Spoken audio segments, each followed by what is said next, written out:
Hello guys, welcome back to Learners Academy. Excel VBA में हम loops को continue कर रहे हैं और ये सीरीज़ हमारी काफ़ी टाइम से स्टार्ट हो चुकी है और इसी सीरीज़ को आगे बढ़ाते हुए आज हम बात करेंगे लास्ट लूप की, that is for each loop. अब तक आपने for next, do while and do until loops के बारे में सुना था। ये नेक्स्ट लूप है हमारी वीबीए में, फॉर ईच। इसकी फंक्शनैलिटी वैसे ही होती है जैसे हमने फॉर नेक्स्ट लूप की थी, लेकिन अगर ये लूप्स अलग अलग बनी हैं तो ऑब्वियसली इनमें कोई ना कोई डिफरेंस तो होगा ही। तो ये डिफरेंस मैं आज की वीडियो में आपको बताऊंगी और एग्जाम्पल के साथ हम फॉर ईच लूप का सिंटेक्स देखेंगे और समझेंगे फॉर ईच लूप कैसे काम करती है और ये फॉर नेक्स्ट लूप से कैसे अलग है। तो चलिए मेरे साथ इस ट्यूटोरियल को स्टार्ट करते हैं।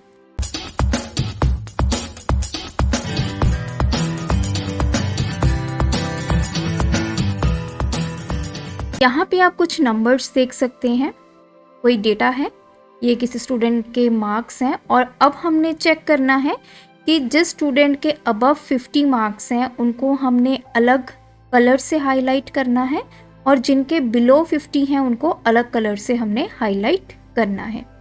तो अब बात आ जाती है कि जब हम इस तरह का प्रोसेस करना चाहते हैं तो वहाँ पे हम फॉर ईच लूप को यूज़ करेंगे। फॉर ईच लूप कब यूज़ होगी? देखिए, पहले बात करेंगे फॉर नेक्स्ट की, क्योंकि फॉर नेक्स्ट लूप हम ऑलरेडी एक्सप्लोर कर चुके हैं। फॉर नेक्स्ट में क्या होता है, हमें पहले ही पता होता है कि हमारी जो लूप है वो यहाँ से लेके यहाँ तक चलेगी।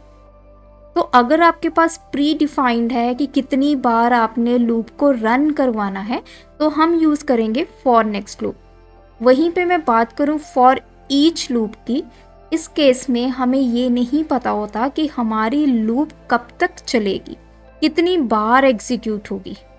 तो हम इसमें एक वेरिएबल देते हैं, उस वेरिएबल पे डिपेंड करेगा कि आपकी ये लूप जो है वो कितनी बार चलेगी। जो सेकंड मेन डिफरेंस ये है कि जो आपकी फॉर ईच लूप है वो सिर्फ ऑब्जेक्ट्स के साथ काम करती है। अब वीबीए में जो ऑब्जेक्ट्स होते हैं वो क्या होते हैं आपको ऑलरेडी पता है, जैसे कि हमारी वर्कशीट हो गई, वर्कबुक होगी, सेल हो गया, हमारी रेंज हो गई, हमारा ये डिफरेंट हमारे पास क्या है, ऑब्जेक्ट्स है। फॉर ईच लूप जो है हमेशा ऑब्जेक्ट्स के साथ काम करती है, जबकि जो फॉर नेक्स्ट है वो ऑब्जेक्ट्स के साथ भी काम करती है और अगर दूसरा आपने सिंपल वेरिएबल लेना है तो उसके साथ भी वो काम करेगी। तो देखते हैं फॉर ईच लूप कैसे काम करेगी। डेवलपर टैब में चलते हैं और यहाँ से सिलेक्ट करते हैं विजुअल बेसिक। विजुअल बेसिक आ चुका है। अब हम यहाँ पे इंसर्ट करेंगे अपना मॉड्यूल। तो सबसे पहले जैसा कि आपको पता है हमें सब प्रोसीजर ऐड करना है, तो यहाँ पे मैं लिखूंगी फॉर ईच अंडरस्कोर एग्जाम्पल। ये मेरे सब प्रोसीजर का नेम हो चुका है। अब मैं यहाँ पे सबसे पहले एक वेरिएबल दूंगी, that is dim a as range. तो यहाँ पे देखिए मैंने इसको एक ऑब्जेक्ट वेरिएबल क्रिएट किया है। मैंने यहाँ पे बाइट या फिर लॉन्ग कुछ भी ऐसा नहीं लिखा है, मैंने यहाँ पे लिखा है रेंज। तो ये मेरा इस ऑब्जेक्ट का वेरिएबल जो है वो क्रिएट हो गया है। अब इस ऑब्जेक्ट के वेरिएबल की हेल्प से हम फॉर ईच लूप को रन करेंगे। तो सबसे पहले मैं कोडिंग लिख लेती हूँ, फिर एक एक करके मैं आपको बताऊंगी कि मैंने लिखा क्या है।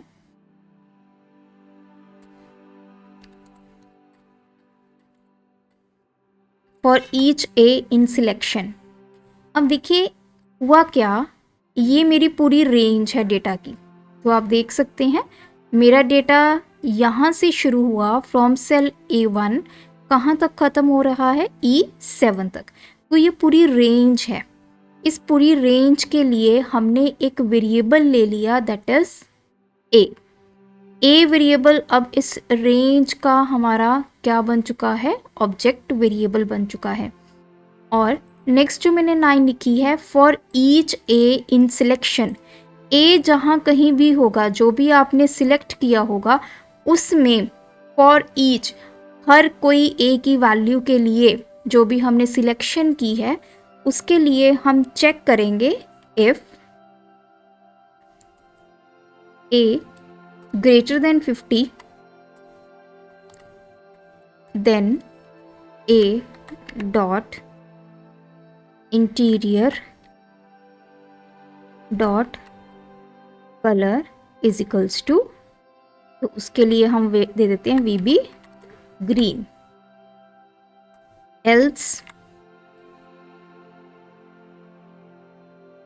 a dot interior dot color is equals to VB येलो दे देते हैं। और यहाँ पे हम अपनी इफ स्टेटमेंट को एंड करेंगे और हमारी जो लूप है वो होगी नेक्स्ट और लूपिंग वेरिएबल क्या है ए। तो समझते हैं मैंने कोड क्या लिखा है। सबसे पहले मैंने एक वेरिएबल ले लिया ए, जो कि क्या है, अब मेरा ऑब्जेक्ट वेरिएबल है क्योंकि रेंज मेरी ऑब्जेक्ट है। तो जो भी यहाँ पे मैं सिलेक्ट करूँगी रेंज, उसके हर एक पर्टिकुलर सेल की वैल्यू चेक होगी। अगर ए की वैल्यू ग्रेटर देन 50 होगी, तो जैसे सपोज कीजिए मैंने ये रेंज सिलेक्ट कर ली, तो सबसे पहले हमारा ए होगा 12, ठीक है।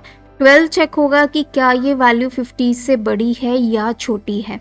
तो हमने क्या लिखा है कि अगर ए 50 से बड़ा है तो जो कलर है वो क्या हो जाए ग्रीन, अदरवाइज कलर क्या हो जाए येलो। तो सिर्फ इतना ही लिखा है। यहाँ पे मैंने अपनी इफ स्टेटमेंट को एंड कर दिया है।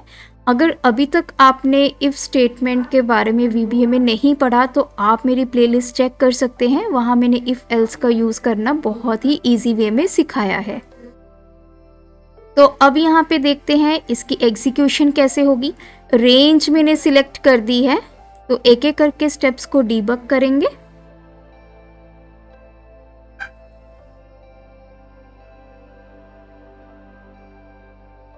तो देखिए फर्स्ट टाइम मैंने डीबग किया तो उसने 12 देखा, 12 नंबर 50 से बड़ा है या छोटा है। अगर बड़ा होता तो ग्रीन हो जाता, अदरवाइज येलो हो गया।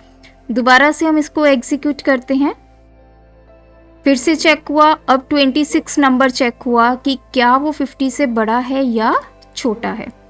तो इसीलिए हमारा ये जो है, अब उसने देखा कि जो 26 है वो 50 से क्या है, छोटा नंबर है, तो कलर क्या हो गया येलो। हमारी एल्स स्टेटमेंट एग्जीक्यूट होगी।